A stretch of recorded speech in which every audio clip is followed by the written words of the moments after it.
Reports out of Gaza suggest some of the heaviest bombing raids by Israel are taking place just as America's top diplomat on his latest visit to the Middle East pushes for what he is calling a humanitarian pause in the war. Now Anthony Blinken has been meeting with Palestinian Authority leaders in the occupied West Bank who want nothing less than a full ceasefire. Something America rejects. The Hamas-run health ministry in the territory says more than 9,700 people have been killed in a strike so far, including at least 45 in an attack on a refugee camp overnight. The bombing over Gaza has intensified tonight. Communication lines have also been cut off, which means tomorrow will likely begin for many Gazans like today did, digging through rubble, looking for families and survivors. This was a crowded refugee camp. It's not one of the areas that Israel had asked civilians to leave. Hamas says it was an Israeli airstrike that killed dozens here. Israel says it's investigating. Can anyone hear me? Saeed al-Najma shouts. I think there are people trapped here. Saeed's daughters and wife were injured, taken to hospital. For weeks, Mohammed al-Alul has taken photographs documenting death and loss in Gaza. Today, they've become a permanent part of his life. This is his son. I've lost all my children except one. I've lost my only daughter.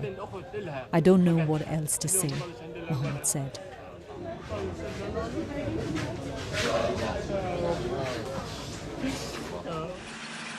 Israel says it's made advances in Gaza, effectively dividing the strip into south and north. But it insists it's doing what it can to minimize civilian casualties.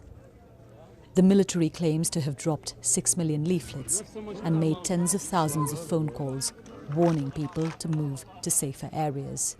But it's not clear where in Gaza is safe, and only a tiny number have been allowed to leave the strip. More people being let out has been one item on US Secretary of State Anthony Blinken's agenda.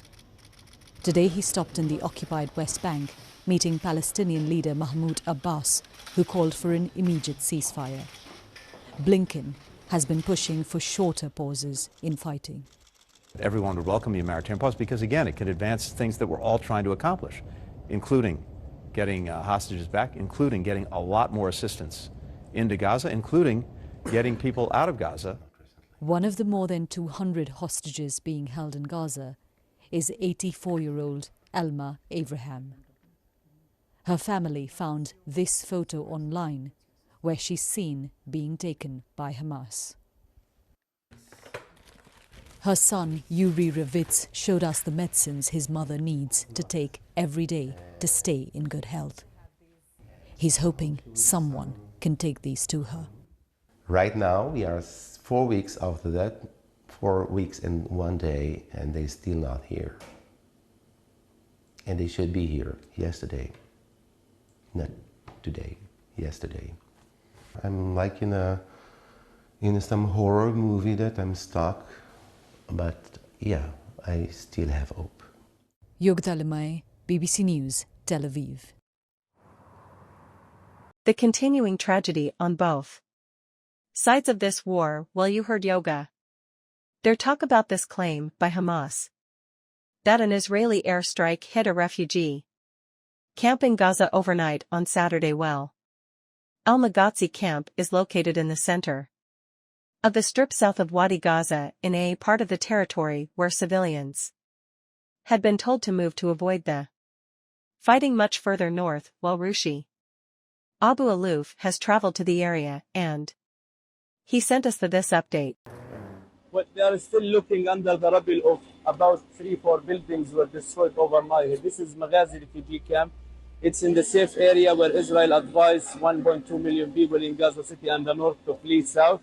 This is safer, but its destruction is in the safe area where about 50 bodies already recovered from this airstrike, and many others are missing.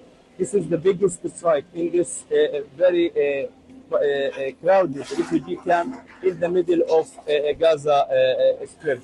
The people are fleeing south because the fighting is intensified around the Gaza City and the north, where Israel is started this ground operation. 5 different battles are going on there. Overnight, Israel issued another warning for the people, asking them to leave Gaza City and the north and to come here.